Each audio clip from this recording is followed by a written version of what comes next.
Football ആരാധകർക്ക് ത്രസിപ്പിക്കുന്ന ഒരു രാത്രിയാണ് കടന്നുപോയത്. അർജന്റീന അസാധ്യമാവണ്ണം തിരിച്ചു വന്ന ഒരു രാത്രി.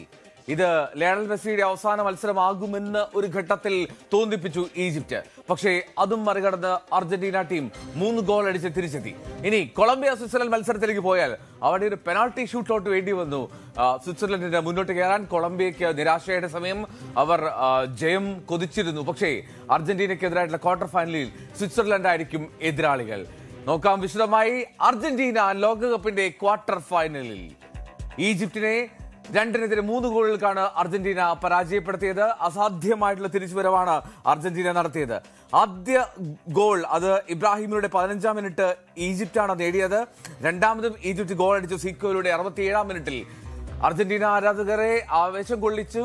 അതിനപ്പുറം ആശങ്കയിലാഴ്ത്തുന്ന ഒരു പോരാട്ടമാണ് ആ വേദിയിൽ കണ്ടത്. അറ്റ്ലാന്റയിൽ അക്ഷരാർത്ഥത്തിൽ നിശബ്ദമായി അർജന്റീനയുടെ ആരാധകർ ആ സമയങ്ങളെല്ലാം. ഏറ്റവും ഒടുവിൽ 79-ാം മിനിറ്റിൽ ക്രിസ്ത്യൻ റൊമേറോ അർജന്റീനയ്ക്ക് വേണ്ടി ഒരു ഗോൾ നേടുകയാണ്. പിന്നീട് ലയണൽ മെസ്സി 83-ാം മിനിറ്റിൽ, ഒടുവിൽ ഇഞ്ചുറി ടൈമിൽ എൻസോ ഫെർണാണ്ടസും. ഇതിനിടെ ലയണൽ മെസ്സി എടുത്ത ഒരു പെനാൾട്ടി ഒരിക്കൽ കൂടി നഷ്ടമാകുന്നതും ആരാധകർ കണ്ടു. അങ്ങനെ നിരാശയുടെ മറ്റൊരു ലോകകപ്പ് ആകുമോ ഇത് എന്ന് തോന്നിയപ്പോൾ ലോക ചാമ്പ്യന്മാരുടെ മടങ്ങിവരവ് കണ്ടു ആ അറ്റ്ലാന്റ വേദിയിൽ. അറ്റ്ലാന്റയിൽ അസാധ്യമാവണ്ണം അർജന്റീനയുടെ മടങ്ങിവരവ് ആ ഗോൾ നേട്ടങ്ങൾക്ക് ശേഷം ഉണ്ടായി എന്നുള്ളതാണ് പ്രധാനപ്പെട്ട കാര്യം.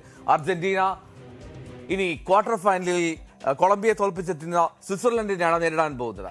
ഇനി രണ്ടാം മത്സരത്തിലേക്ക് എത്തിയാൽ സ്വിറ്റ്സർലൻഡും കൊളംബിയയും തമ്മിലായിരുന്നു പോരാട്ടം. സ്വിറ്റ്സർലൻഡ് കൊളംബിയ മത്സരം അത് നിശ്ചിത സമയത്ത് അത് ഗോൾ രഹിതമായിരുന്നു. അധിക സമയത്തും അത് ഗോൾ രഹിതമായി തുടർന്നു. ഏറ്റവും ഒടുവിൽ പെനാൾട്ടി ഷൂട്ടൌട്ടിലാണ് കൊളംബിയയ്ക്ക് തോൽവി നേരിടേണ്ടി വന്നത്. 3-4 ഗോളുകൾക്ക് സ്വിറ്റ്സർലൻഡ് കൊളംബിയൻ സംഘത്തെ മറികടന്നു. സ്വിസ് ടീമിന്റെ വിജയാഘോഷമായിരുന്നു പിന്നീടുണ്ടായത്. അങ്ങനെ ലോകകപ്പിലെ ഒരു അർജന്റീന സ്വിറ്റ്സർലൻഡ് ക്വാർട്ടർ ഫൈനലിൽ കളമൊരുക്കി സ്വിസ് ടീം. ഫുട്ബോൾ കമന്റേറ്ററും ഫുട്ബോൾ വിദഗ്ധരുമായിട്ടുള്ള ജോസഫ് ജോർജ് എന്നോടൊപ്പം തത്സമയം ചേരുന്നുണ്ട്. ജോസഫ്, ഒരു അസാധ്യമായ രാത്രിയാണ്, ഉറങ്ങാൻ കഴിയാത്ത ഒരു രാത്രി എന്നൊക്കെ വിശേഷിപ്പിക്കാം അർജന്റീന ആരാധകർക്കെങ്കിലും. എന്താണെങ്കിലും ഈ മത്സരത്തിലേക്ക് എത്തിക്കഴിഞ്ഞാൽ ലോകകപ്പ് നേടിയപ്പോൾ ഖത്തറിൽ പോലും ലയണൽ മെസ്സി ഇത്രമാത്രം വികാരാധീനനായി കണ്ടിട്ടില്ല. ഇത് കരഞ്ഞ് നിലവിളിക്കുന്ന ഒരു മെസ്സിയെ കണ്ടു, അതൊരു പ്രീ ക്വാർട്ടർ ജയത്തിൽ. എന്താണാവോ അതിന് കാരണം? അത് മെസ്സി പോലും ശരിക്കും ഞെട്ടിപ്പോയ ഒരു മത്സരം എന്ന് വേണമെങ്കിൽ പറയാം. സാക്ഷാൽ ലിയോണൽ മെസ്സി വീണ്ടും ഒരു പെനാൽറ്റി പാഴാക്കുന്നു. അവസാനം അടിച്ച 8, അത് അർജന്റീനയ്ക്ക് വേണ്ടി അടിച്ച 8 പെനാൽറ്റി ലോകകപ്പിൽ 4 എണ്ണം പാഴാക്കിയിട്ടുണ്ട് അദ്ദേഹം.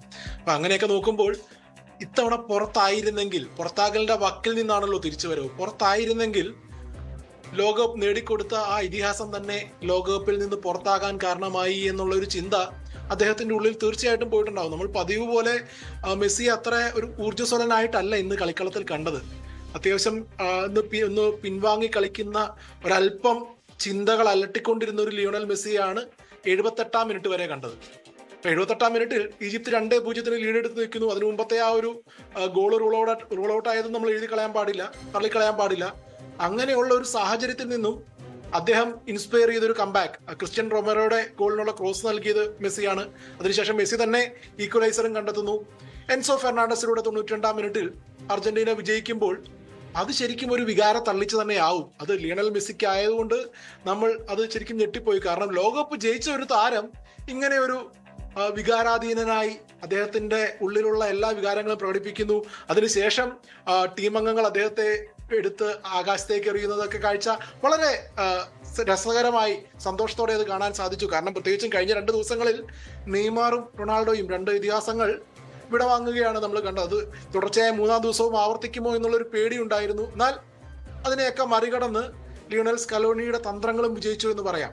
കളി കൈവിട്ടു പോയപ്പോൾ അദ്ദേഹം തിരിച്ചു പിടിച്ച സബ്സ്റ്റിറ്റ്യൂഷനിലൂടെയാണ്. ഒരു തരത്തിലും അർജന്റീന കളിയിലുണ്ടെന്ന് തോന്നിയിരുന്നില്ല. 78 മിനിറ്റിൽ നല്ല ഭംഗിയായിട്ട് ഈജിപ്ത് ഡിഫെൻഡ് ചെയ്യുന്നു, കൗണ്ടർ അറ്റാക്ക് ചെയ്യുന്നു. അവിടെ നിന്നാണ് ആ തിരിച്ചുവരവും, അതാണ് ആ വികാര തള്ളിച്ചയുടെ കാരണവും. ലയണൽ മെസ്സിയുടെ ദിനമായിരുന്നില്ല എന്ന് തോന്നി. അതായത് പെനാൾട്ടി മിസ്സാക്കുന്നു. അതാദ്യം എന്താണ് ഈ മെസ്സിക്ക് പെനാൾട്ടി പോസ്റ്റിൽ സംഭവിക്കുന്നത്? ബോക്സിൽ എത്തുമ്പോൾ മെസ്സി ലുക്ക് പോലും കൊടുക്കുന്നില്ല, ആകെ ഡള്ളായി, ഒരു കോൺഫിഡൻസ് ഇല്ലാത്ത മട്ടിൽ മെസ്സി പെനാൾട്ടി എടുക്കുന്നു. എന്തായിരിക്കാം ആ സാഹചര്യം? അത് ഇനി ഏജന്റ് ആണോ എന്നറിയില്ല. ആ മത്സരത്തിൽ മെസ്സിയുടെ ഡേ ആണെന്ന് തോന്നിയേയില്ല. പക്ഷേ ഏറ്റവും ഒടുവിൽ പ്ലെയർ ഓഫ് ദ മാച്ചുമായിട്ട് മെസ്സിയാണ് പോകുന്നത്. അല്ല, അതാണ് ഒരു മെസ്സിയുടെ സൂപ്പർ സ്പെഷ്യാലിറ്റിയും. നമ്മൾ മെസ്സിയുടെ ദിനമല്ല എന്ന് തോന്നുന്ന ദിവസവും പ്ലെയർ ഓഫ് ദ മാച്ചുമായി കരകയറാൻ, ടീമിനെ വിജയിപ്പിക്കാൻ ഉള്ള കപ്പാസിറ്റി ഉള്ള പ്ലെയർ എന്ന് പറയുന്നത് തന്നെ അദ്ദേഹത്തിനെ നമ്മൾ വേറൊരു ലിസ്റ്റിൽ, അതായത് രണ്ടുപേര് മാത്രമുള്ള ഒരു ലിസ്റ്റിലേക്ക് എടുത്ത് മാറ്റാനുള്ള കാരണം, അതിലും വേൾഡ് കപ്പ് നേടിയത് ഒരാളേ ഉള്ളൂ. അപ്പോൾ ഒരു വെറുതെ അല്ല ലിയണൽ മെസ്സിനെ നമ്മൾ ഒരു ഇതിഹാസമായി പരിഗണിക്കുന്നത് എന്ന് ഈ മത്സരം കാണിക്കുന്നു. ഒരു മോശം ദിനത്തിലും പെനാൽറ്റി വീണ്ടും പാഴാക്കി, അവിടെ നമ്മൾ ബോഡി ലാംഗ്വേജിനെ കുറിച്ചൊക്കെ പറയുകയാണെങ്കിൽ എല്ലാം വളരെ ലളിതമായിട്ട് ചെയ്യുന്ന ഒരു താരമാണ് ലിയോണൽ മെസ്സി. അദ്ദേഹം പെനാൽറ്റി അടിക്കാൻ വരുമ്പോഴോ അല്ലെങ്കിൽ ഒരു ഷോട്ട് അടിക്കുമ്പോഴോ പന്ത് റിസീവ് ചെയ്യുമ്പോഴോ ഒന്നും അപകടം തോന്നില്ല, പക്ഷെ ഞൊടിയിടയിൽ കാര്യം സാധിക്കും. അപ്പൊ അതേ ഒരു അപ്രോച്ചാണ് പുള്ളി കളിയിലുടനീളം കൊണ്ടുപോയതും. അങ്ങനെ തണുപ്പൻ മട്ടിൽ പോയത് അവസാന നിമിഷം എത്ര തണുപ്പൻ മട്ടിലാണെങ്കിലും, എത്ര ഔട്ട് ഓഫ് ഫോമിലാണെങ്കിലും, എത്ര മോശം ദിനമാണെങ്കിലും ടീമിനെ വിജയിപ്പിക്കാനുള്ള മരുന്നൊക്കെ ലിയോണൽ മെസ്സിയുടെ കയ്യിലുണ്ട്. ഈ മത്സരം തുടങ്ങുമ്പോൾ ജോസഫ് ആരും വിചാരിച്ചില്ല ഇങ്ങനെ ഒരു സ്കോർ കാർഡ്. പ്രത്യേകിച്ചും ഈജിപ്റ്റ്, മുഹമ്മദ് സലാഹ് ഉണ്ട് എന്നുള്ളതൊക്കെ ശരി തന്നെ. പക്ഷേ സലാഹ് സ്കോർ ചെയ്തില്ല. ആ ടീം 2-0 ലീഡ് എടുക്കുകയാണ്. 2-0 ലീഡ് എടുക്കുക എന്ന് മാത്രമല്ല, ഏതാണ്ട് ആ മത്സരത്തിന്റെ ഭൂരിഭാഗം സമയവും അവരുടെ ഒരു സ്കോർ കാർഡിൽ അമ്പരന്ന് നിൽക്കുന്ന അല്ലെങ്കിൽ നിശബ്ദമായി പോകുന്ന ഒരു അർജന്റീന 67 മിനിറ്റുകളാണ് അവർ ആ ലീഡ്, 79 മിനിറ്റിലാണ് ആ ലീഡ് അവർ നിലനിർത്തിയത്. അപ്പോൾ എവിടെയാണ് ഈ ലയണൽ സ്കലോണിക്ക് ഇനി കൂടുതൽ ആലോചിക്കേണ്ടത്? എവിടെയാണ് അർജന്റീനയ്ക്ക് ആ ആദ്യ 79 മിനിറ്റിൽ സംഭവിച്ചത്? എന്താണ് സംഭവിച്ചത്? ലിയോണൽ സ്കലോണി എന്ന മാനേജറെ ശരിക്കും നമുക്ക് മനസ്സിലാക്കാൻ പറ്റുന്നില്ല എന്ന് പലപ്പോഴും തോന്നാറുണ്ട്. അദ്ദേഹത്തെ നമുക്ക് ഒരു ടാക്ടിക്കൽ അനാലിസിസിലൂടെ വിലയിരുത്താൻ പലപ്പോഴും ബുദ്ധിമുട്ടാണ്. ഇന്ന് തന്നെ നോക്കുക, 4 മിഡ്ഫീൽഡർമാരെ കൊണ്ട് കളിപ്പിച്ചതിൽ അതിലൊരു വിങ്ങർ പോലുമില്ല. അപ്പൊ ആ 4-4-2 ഫോർമേഷനിൽ എങ്ങനെ വിട്ടു വരും, എങ്ങനെയാണ് വിങ്ങുകളിൽ കൂടെ ആക്രമിക്കുക എന്നുള്ളൊരു ചിന്തയൊക്കെ തുടക്കത്തിലേ വന്നു. അത് ഈജിപ്ത് ശരിക്കും ഇത് മനസ്സിലാക്കി അവരുടെ കൗണ്ടർ അറ്റാക്ക് നോക്കുക, വളരെ വ്യക്തമായിട്ട് ശരിക്കും ആ VR റൂൾ ഔട്ട് ചെയ്ത ഗോൾ നോക്കിയാൽ മതി എങ്ങനെയാണ് അവർ വിങ്ങുകളിൽ കൂടെ ആക്രമിച്ച് ആ സ്പേസ് മുതലാക്കുന്നതെന്ന്. അവിടെ ഞാൻ ആ വിങ്ങിന്റെ കാര്യം എടുത്തു പറയാൻ കാരണം, ആദ്യത്തെ ഒരു 78 മിനിറ്റിൽ നിങ്ങൾ പറഞ്ഞതുപോലെ അവർ ലീഡ് ചെയ്ത് നിൽക്കുന്ന സമയത്ത്, ഈജിപ്ത് 2-0 ലീഡ് ചെയ്ത് നിൽക്കുന്ന സമയത്ത് അർജന്റീനയുടെ ആക്രമണങ്ങൾ ഒരുമാതിരി മിക്കതും കടന്നു പോകുന്നത് ടാഗ്ലിയോഫിക്കോ എന്ന ലെഫ്റ്റ് ബാക്ക് ആണ് ബോക്സിലെത്തി സ്ക്വയർ ചെയ്യുന്നതും അവസരങ്ങൾ സൃഷ്ടിക്കുന്നതുമല്ല. അപ്പോൾ ശരിക്കും ഒരു ആ VR-ന്റെ ആ ഗോള്, അതായത് ആ ഗോൾ റൂൾ ഔട്ട് ചെയ്ത കഴിഞ്ഞപ്പോൾ ഉടൻ തന്നെ സ്കലോണി ഒരു തീരുമാനമെടുത്തു, 2 പേരെ മാറ്റി, ടാഗ്ലിയാഫിക്കോയെയും അതുപോലെ റോഡ്രിഗോ ഡീപോളിനെ. അതായത് റൈറ്റ് വിങ്ങിൽ നിന്ന് ക്രോസ് ചെയ്യുന്ന ആളെയും ലെഫ്റ്റ് വിങ്ങിലൂടെ അറ്റാക്ക് ചെയ്ത് ബോക്സിൽ എത്തുന്ന ആളെയും 2 പേരെയും പിൻവലിച്ചു. ശരിക്കും നമ്മൾ ഒരു അനാലിസിസ് മോഡിൽ നോക്കുകയാണെങ്കിൽ ഇത് എന്ത് മണ്ടത്തരമാണെന്ന് ചിന്തിക്കും. പക്ഷേ നമ്മളെ മണ്ടനാക്കുന്ന ഒരു ചിന്തയാണ് ലിയണൽ സ്കലോണിയുടേത്. ഇത് എങ്ങനെ ഇനി ഇതുവരെ അറ്റാക്ക് ചെയ്തുകൊണ്ടിരുന്ന ആകെ ഉണ്ടായിരുന്ന ഒരു അറ്റാക്കിംഗ് ഔട്ട്ലെറ്റ് മാറ്റിയല്ലോ, ഇനി എങ്ങനെയാണ് കളി പിടിക്കുന്നതെന്ന് നോക്കുമ്പോൾ അതുവഴി പുള്ളി ഒരു വേറൊരു മെത്തേഡ് കൊണ്ടുവരികയാണ്. വേറൊരു സിസ്റ്റത്തിലൂടെ വീണ്ടും കൂടുതൽ അവസരങ്ങൾ സൃഷ്ടിക്കുന്നു. കളി അതിനുശേഷം ഒരു ഗോളോടെ വഴങ്ങി 2-0 ആയതിനു ശേഷമാണ് ഔദ്യോഗികമായി 2-0 ആയത്. എന്നാലും ആ മാറ്റങ്ങളും അതിനുശേഷമുള്ള മാറ്റങ്ങളും ഒക്കെ ഫലിച്ചു. ശരിക്കും പറഞ്ഞാൽ തുടക്കത്തിലെ ആ ഒരു ലൈനപ്പിലെ പോരായ്മകൾ അദ്ദേഹം എതിരാളികൾ എങ്ങനെ കളിക്കുന്നു എന്ന് മനസ്സിലാക്കി അതിനനുസരിച്ചുള്ള മാറ്റങ്ങൾ വരുത്തി അവസാനം തിരിച്ചു പിടിച്ചു എന്ന് പറയാം. അപ്പോൾ അതിന് ശരിക്കും മാനേജർ കൈയടി അറിയിക്കുന്നു. അത് പറയുമ്പോൾ അതിനോടൊപ്പം പറയാം, റിസൾട്ട് അനുകൂലമല്ലായിരുന്നെങ്കിൽ മുഴുവൻ വിമർശനവും ആദ്യ സ്റ്റാർട്ടിംഗ് ലെവലിൽ തന്നെ ലിയോണൽ സ്കലോണിക്ക് തന്നെ കിട്ടിയാനെ. എന്തായാലും അദ്ദേഹത്തിന്റെ മാറ്റങ്ങൾ ടീമിനെ വിജയിപ്പിച്ചു. Well done. അക്ഷരാർത്ഥത്തിൽ ജോസഫ് പറഞ്ഞ പോലെ അത് പ്ലെയർ ഓഫ് ദ മാച്ച് പറയാൻ കഴിയില്ല, മാൻ ഓഫ് ദി മാച്ച്. ആ മത്സരത്തിലെ man of the match Lionel സ്കലോണിയാണ്. ഈ ആരാധകരെ അമ്പരപ്പിച്ച തീരുമാനമായിരുന്നു സബ്സ്റ്റിറ്റ്യൂഷൻ. പക്ഷേ പിന്നീട് കണ്ടത് ഇനി ആ കംബാക്കിനെ പറ്റി. അർജന്റീനയുടെ ആരാധകർക്ക് ഒരു പക്ഷേ ഒരു പതിറ്റാണ്ടിൽ ഇത്രമാത്രം വലിയൊരു കംബാക്ക് കണ്ടിട്ടുണ്ടാവുമോ എന്ന് സംശയമാണ്. അർജന്റീന ലോകകപ്പ് ജയിച്ചു, പക്ഷേ അർജന്റീനയുടെ ഇത്തരത്തിലൊരു കംബാക്ക്, അസാധ്യമായിട്ടുള്ളൊരു കംബാക്ക്, അത് 2 ഗോളിന്റെ പിന്നിൽ നിന്ന ശേഷം, അത് മാത്രമല്ല ആ ഗോൾ നേടിയ ശേഷമുള്ള ഒരു അറ്റാക്ക്, ഗോൾ നേടിയ ശേഷമുള്ള ഒരു ഉണർവ്, അത് എങ്ങനെ സംഭവിച്ചു എന്ന് മനസ്സിലാക്കാൻ കഴിയുന്നില്ല ജോസഫ്? അതൊരു ശരിക്കും പറഞ്ഞാൽ ഈ മത്സരത്തിന് മുമ്പായിട്ടൊരു ഫേസ്ബുക്ക് പോസ്റ്റിൽ ഞാൻ ഇങ്ങനെ ഒരു കാര്യം വായിച്ചിരുന്നു. 10 മത്സരങ്ങളിൽ മാത്രമേ ലിയോണൽ സ്കലോണിയുടെ കീഴിൽ അർജന്റീന പുറകിൽ പോയിട്ടുള്ളൂ, ഗോൾ വഴങ്ങിയിട്ടുള്ളൂ, കൺസീഡ് ചെയ്തിട്ട് കളിക്കേണ്ടി വന്നിട്ടുള്ളൂ. അതിൽ 1 മാത്രമേ വിജയിച്ചിട്ടുള്ളൂ. അപ്പോൾ അങ്ങനെയുള്ള ഒരു സാഹചര്യത്തിൽ നിന്നും ഒരു കംബാക്കിലൂടെ തിരിച്ചു പിടിക്കാൻ പറ്റുക, വിജയിക്കാൻ പറ്റുക എന്നുള്ളത് തന്നെയാണ് ഇത് സമീപകാലത്തെ അർജന്റീനയുടെ ഏറ്റവും മികച്ച കംബാക്ക് വിജയങ്ങളിൽ ഒന്നായി മാറുന്നത്. ശരിക്കും 2 മത്സരമല്ലേ വിജയിച്ചിട്ടുള്ളൂ, അപ്പോൾ അതിലൊരെണ്ണമാണ് എന്ന് എളുപ്പം വേണേ നമുക്ക് എഴുത്തള്ളാം. പക്ഷെ അങ്ങനെയല്ലല്ലോ. അപ്പം കഴിഞ്ഞ മത്സരത്തിൽ കാബോ വെർദക്കെതിരെയും വേർത്താണ് ജയിച്ചത്. ഈ മത്സരത്തിൽ ഈജിപ്തിനെതിരെ കൈവിട്ടു പോയി എന്ന് തോന്നി, കൈവിട്ടു പോയ മത്സരമാണ് തിരിച്ചു പിടിച്ചത്. അപ്പൊ അതുകൊണ്ട് തന്നെയാണ് ആരാധകരുടെ പ്രതീക്ഷ കൂടും. പക്ഷെ നമ്മൾ ഇതിനെ 2 രീതിയിൽ ചിന്തിക്കുക. 78 മിനിറ്റ് വരെ കളിച്ച അർജന്റീനയാണെങ്കിൽ പ്രതീക്ഷയ്ക്ക് വകയില്ല. അതിനുശേഷം കളിച്ച അർജന്റീനയാണെങ്കിൽ ഒത്തിരി പ്രതീക്ഷയ്ക്ക് വകയുണ്ട്. ഇതിൽ ഏത് അർജന്റീനയാവും ഇനി അങ്ങോട്ട് വരുന്നത്? അല്ലെങ്കിൽ ഇതുപോലെ എല്ലാ മത്സരങ്ങളും അവസാനം തിരിച്ചു പിടിക്കാൻ പറ്റുമോ? ഈ ചോദ്യങ്ങളൊക്കെ ആരാധകരുടെ ഉള്ളിലുണ്ടാവും. അതുപോലെ തന്നെ അവരുടെ അർജന്റീനയുടെ തിങ്ക് ടാങ്കിലുണ്ടാവും. പ്രത്യേകിച്ചും മാനേജറിന്, അദ്ദേഹത്തിന് എല്ലാ മത്സരത്തിലെയും ഏതൊക്കെ ചോദ്യങ്ങളാണോ വരുന്നത്, എന്തൊക്കെയാണോ എതിരാളികൾ തന്ത്രം മെനയുന്നത്, അതിനനുസരിച്ച് മറുതന്ത്രം മെനഞ്ഞേ പറ്റുള്ളൂ. അപ്പോൾ ഈ കംബാക്ക് കൊടുക്കുന്ന ഒരു ആത്മവിശ്വാസം അതൊരിക്കലും എഴുതള്ളാൻ പറ്റത്തില്ല. അത് അവരെ കൂടുതൽ ശക്തരാക്കും. റൈറ്റ്, അതിൽ യാതൊരു സംശയമില്ല. ഇനി അതിൽ പ്രധാനപ്പെട്ട ഒരു കാര്യം അടുത്ത മത്സരത്തിൽ അർജന്റീന അത് ഏതിനെ റിസീവ് ചെയ്യുന്നു എന്നുള്ളതാണ്. ക്ഷമിക്കണം ജോസഫ്, ഇതിനകത്ത് ഇനി ഒരു കാര്യം, സോഷ്യൽ മീഡിയ തുറന്നാൽ അർജന്റീന ഈജിപ്റ്റ് മത്സരത്തിന്റെ പോസ്റ്ററുകളാണ്. അതിൽ ഏറ്റവും കൂടുതൽ ഇപ്പോൾ സോഷ്യൽ മീഡിയയിൽ രണ്ട് തരം ആളുകളാണ്, അർജന്റീന ആരാധകരും അർജന്റീന വിരുദ്ധരും എന്ന് തോന്നുന്നു ലോകകപ്പ് ഈ ഘട്ടത്തിലെത്തിയപ്പോൾ. പക്ഷേ ഈ VAR കാര്യത്തിൽ റഫറിക്കെതിരായിട്ടുള്ള വിമർശനത്തിൽ അർജന്റീനയ്ക്ക് കൂടുതൽ ആനുകൂല്യം ലഭിക്കുന്നു എന്നുള്ളത് മാത്രമല്ല, ഈ VAR തീരുമാനത്തിൽ എന്താണ് താങ്കൾക്ക് തോന്നിയത്? അത് പിന്നെ ഈ പറയുന്ന വിമർശനങ്ങൾക്ക് അടിസ്ഥാനമുണ്ടോ? അർജന്റീനയ്ക്ക് ഒരു സോഫ്റ്റ് കോർണർ റഫറിയിൽ നിന്ന് കിട്ടുന്നുണ്ടോ എന്ന് പൊതുവെ ഉള്ള ഒരു ചോദ്യം വരുമ്പോൾ ഉണ്ട് എന്ന് നമ്മൾ പലപ്പോഴും തോന്നിപ്പോകും. പക്ഷെ ഇന്നത്തെ VAR തീരുമാനങ്ങൾ നമ്മൾ ഇൻഡിപെൻഡന്റ് ആയി പരിശോധിക്കുകയാണെങ്കിൽ, പ്രത്യേകിച്ചും ആ VAR റോൾ ഔട്ട് ചെയ്ത ഒരു ഗോൾ നോക്കുകയാണെങ്കിൽ അത് കൃത്യമായ തീരുമാനമാണ്.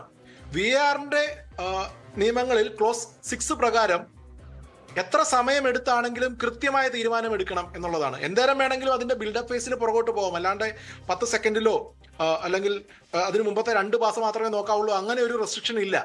ബിൽഡപ്പ് ഫേസിൽ എവിടെയെങ്കിലും ഫൗൾ നടന്നിട്ടുണ്ടോ, ഹാൻഡ് ബോൾ നടന്നിട്ടുണ്ടോ, അതൊക്കെ ചെക്ക് ചെയ്യാം. അപ്പോൾ ബിൽഡപ്പ് ഫേസിൽ ഒരു ഫൗൾ കഴിഞ്ഞിട്ടാണ് പന്ത് കരസ്ഥമാക്കി പോയത്. ഈജിപ്തിന്റെ നിർഭാഗ്യം മാത്രം, കാരണം മനോഹരമായൊരു ഗോളായിരുന്നു. പക്ഷെ അത് റൂൾ ഔട്ട് ചെയ്തു. അപ്പോൾ അതിനെ നമ്മൾ നോക്കുകയാണെങ്കിൽ ആ റൂൾ ഔട്ട് ചെയ്ത തീരുമാനം ശരിയാണ്. അതിന് ഉപയോഗിച്ചത് കൃത്യമായ നിയമപരമായിട്ട് തന്നെയാണ് റൂൾ ഔട്ട് ചെയ്തത്.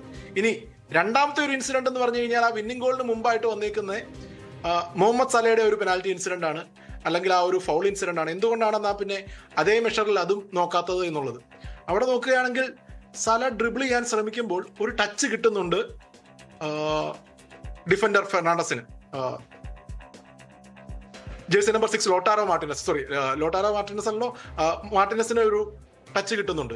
ആ ടച്ച് കിട്ടുന്നത് കൊണ്ട് തന്നെ അത് സലാക്ക് അദ്ദേഹത്തെ മറികടക്കാൻ പറ്റുന്നില്ല. പന്ത് ശരിക്കും അദ്ദേഹത്തിന്റെ കൺട്രോളിൽ നിന്ന് പോകുന്നു. അതിനുശേഷമാണ് കോണ്ടാക്ട് വന്നിട്ട് വീഴുന്നത്. അതുകൊണ്ടാണ് അത് ഫൗൾ കൊടുക്കാത്തത്. എന്തായാലും ആ ജേഴ്സി നമ്പർ 6 ആ നിർണായകമായ ഇടപെടൽ അവിടെ ലിസാൻഡ്രോ മാർട്ടിനസിന് ആ ഒരു ഇടപെടൽ, അതുകൊണ്ടാണ് അവിടെ ആ ഒരു ഇൻസിഡന്റ് ഫൗള് പോലും അല്ലാതെ VAR എന്തായാലും അതിനിടയിൽ അത് സ്ലോ മോഷനിൽ പരിശോധിച്ചിട്ടുണ്ട്. പ്രത്യേകിച്ചും ഗോൾ വരുമ്പോൾ, അതിനുശേഷമുള്ള ഗോൾ വരുമ്പോൾ അത് അങ്ങനെയാണോ എന്നുള്ളത് അവർ പരിശോധിച്ചിട്ടുണ്ട്. അത് കഴിഞ്ഞിട്ടാണ് ആ തീരുമാനം വന്നേക്കുന്നത്. അപ്പോൾ 2 തീരുമാനത്തിലും മെറിറ്റ് കാണാൻ സാധിക്കും. പിന്നെ പൊതുവെ ഒരു സോഫ്റ്റ് കോർണർ ഉണ്ടോ എന്ന് ചോദിച്ചാൽ അത് തള്ളിക്കളയാനും പറ്റത്തില്ല. റൈറ്റ്, അതാണ് ജോസഫ്. ഇനി സ്വിറ്റ്സർലൻഡ് കൊളംബിയ മത്സരത്തിലേക്ക് കൂടി പോകാം. ആ മത്സരം അത് ഗോൾ രഹിതമാകുന്നു. നമ്മൾ പ്രതീക്ഷിച്ചതിലും അല്ലെങ്കിൽ പ്രവചനങ്ങൾക്കുമൊക്കെ അപ്പുറത്തേക്ക് സ്വിറ്റ്സർലൻഡ് കയറിപ്പോകുന്ന ഒരു കാഴ്ച കണ്ടു. ക്വാർട്ടർ ഫൈനലിൽ അർജന്റീനയാണ് സ്വിറ്റ്സർലൻഡിനെ നേരിടേണ്ടി വരിക. അവിടെ അർജന്റീനയ്ക്ക് ഈ കളിയുമായി എത്തിയാൽ നടക്കുമോ? അർജന്റീനയ്ക്ക് ഇനി മുന്നോട്ട് പോകണമെങ്കിൽ എന്ത് ചെയ്യണം? സ്വിറ്റ്സർലൻഡ് കൊളംബിയ മത്സരത്തെ പറ്റി ശരിക്കും പറഞ്ഞാൽ അർജന്റീന ആശ്വസിക്കുമെന്നാണ് എൻ്റെ ഒരു പേഴ്സണൽ ഒപ്പീനിയൻ. കൊളംബിയ ആയിരുന്നു കുറച്ചുകൂടെ ടഫർ ഓപ്പണന്റ്, കുറച്ചുകൂടെ അറ്റാക്ക് ചെയ്യുന്ന, കുറച്ചുകൂടെയും അവരുടെ ഫിനിഷിങ്ങിലെ പോരായ്മകളാണ് അവരെ ഇന്നും പരാജയപ്പെടാനുള്ള കാരണം. ഇപ്പം ക്രെഡിറ്റ് ടു സ്വിറ്റ്സർലൻഡ്, എസ്പെഷ്യലി അവരുടെ കീപ്പർ ഗ്രിഗോർ കൊബേൽ നല്ല സേവുകൾ, പെനാൽറ്റിയിൽ ഒരു സേവ് നടത്തി. അതുപോലെ കളിക്കിടയിലും അദ്ദേഹത്തിന്റെ സേവുകൾ ഉണ്ടായിരുന്നു. ഒരു എക്സ്പെക്ടഡ് ഗോൾസ് പ്രകാരം ഒരു ക്വാളിറ്റി കുറഞ്ഞ മത്സരമായിരുന്നു എങ്കിലും സ്വിറ്റ്സർലൻഡിന്റെ ഡിഫൻസീവ് ഓർഗനൈസേഷനാണ് അതിന്റെ ഒരു പ്രധാന കാരണം. എതിരാളികൾക്ക് അധികം അവസരം കൊടുക്കില്ല. നോക്കുകയാണെങ്കിൽ നോക്കൌട്ടിലെ 2 മത്സരത്തിലും ക്ലീൻ ഷീറ്റ് നേടിയാണ് അവർ ഇപ്പം ക്വാർട്ടറിൽ എത്തിയിരിക്കുന്നത്. 72 വർഷത്തിന് ശേഷമാണ് അവർ ക്വാർട്ടറിൽ എത്തുന്നത്. അപ്പൊ കുറെ കാലത്തിന് ശേഷം സ്വിറ്റ്സർലൻഡ് ഈ ഒരു തലത്തിലെത്തുകയാണ്, ഈ ഒരു മേഖലയിൽ എത്തുകയാണ്. അപ്പോൾ അർജന്റീനയെ സംബന്ധിച്ചിടത്തോളം കിട്ടാവുന്ന എതിരാളികളെ വെച്ച് നോക്കുമ്പോൾ കുറച്ചുകൂടെ കാര്യങ്ങൾ എളുപ്പമായി എന്ന് വേണമെങ്കിൽ ഒരു തരത്തിൽ വിലയിരുത്താം. പിന്നെ സ്വിറ്റ്സർലൻഡിന്റെ ഡിഫൻസിനെ മറികടക്കാൻ, ഡിഫൻസീവായിട്ടൊരു ടീം കളിക്കുകയാണെങ്കിൽ അതിനെ മറികടക്കാനുള്ള മരുന്നൊക്കെ അർജന്റീനയ്ക്ക് ഉണ്ട് എന്ന് നമുക്കറിയാം. പക്ഷേ അത്രയ്ക്ക് ശക്തമായ അറ്റാക്കാണോ? ഇന്ന് മൻസാമ്പി ഇല്ലായിരുന്നു സ്വിറ്റ്സർലൻഡിന്റെ, ജോൻ മൻസാമ്പി എന്ന നമ്പർ 9 അവരുടെ ഈ ലോകകപ്പിലെ ടോപ്പ് സ്കോറർ ഇല്ലായിരുന്നു. അപ്പൊ അതൊക്കെ അദ്ദേഹം തിരിച്ചു വരുമോ ഇല്ലയോ എന്നുള്ള ചോദ്യങ്ങളൊക്കെ ഉണ്ട്. അപ്പം കുറച്ചുകൂടെ കാര്യങ്ങൾ അർജന്റീനയ്ക്ക് അനുകൂലമായി എന്ന് വേണമെങ്കിൽ പറയാം. പക്ഷേ കളിക്കളത്തിലെ 90 മിനിറ്റ് തീരുമാനിക്കും. അതിനു മുമ്പ് നമുക്ക് ആനുകൂല്യമുണ്ട്, അഡ്വാൻറ്റേജ് ഉണ്ട് എന്ന് പറയുന്നതല്ലാതെ സ്വിറ്റ്സർലൻഡ് കൊളംബിയ മത്സരത്തിൽ അവർ എങ്ങനെ ജയിച്ചോ അതുപോലെ തന്നെ സ്വിറ്റ്സർലൻഡിനും ചെറിയ സാധ്യതകൾ ഇപ്പോഴും ഉണ്ട്. Right, thank you Joseph. എന്നാണെങ്കിലും ജോസഫ് പറഞ്ഞ പോലെ ഒരു ആനുകൂല്യവും വെച്ചിട്ട് മത്സരം കാണാണ്ടിരിക്കരുത്, മത്സരം ആസ്വദിക്കാണ്ടിരിക്കരുത്. അർജന്റീനയ്ക്ക് അനായാസ ജയമായിരിക്കുമെന്ന് കരുതിയാണ് ഈജിപ്തിനെതിരെ അർജന്റീന ആരാധന. പക്ഷേ നെഞ്ച് ഇടിച്ച് ഒരു പക്ഷേ ചില സമയത്തൊക്കെ ഹൃദയം നിലച്ചു പോകുന്നു എന്നാണ് അർജന്റീന ആരാധകരുടെ വാക്കുകൾ. അത്രമാത്രം ഭയപ്പെടുത്തി. കാരണം 2-0 ലീഡ് 78-ാം മിനിറ്റ് വരെ ഈജിപ്തിന്, പിന്നീട് അസാധ്യമായിട്ടുള്ള തിരിച്ചുവരവ്. മനോഹരമായിട്ടൊരു ഫുട്ബോൾ രാത്രിയാണ് കഴിഞ്ഞത്. ആ ആവേശമാണ് ഈ ലോകകപ്പിന്റെയും പ്രധാനപ്പെട്ട സന്തോഷവും. Thank you Joseph again for joining ഫുട്ബോളം. ഫുട്ബോളം വീണ്ടും എത്തും 9:40. നമസ്കാരം.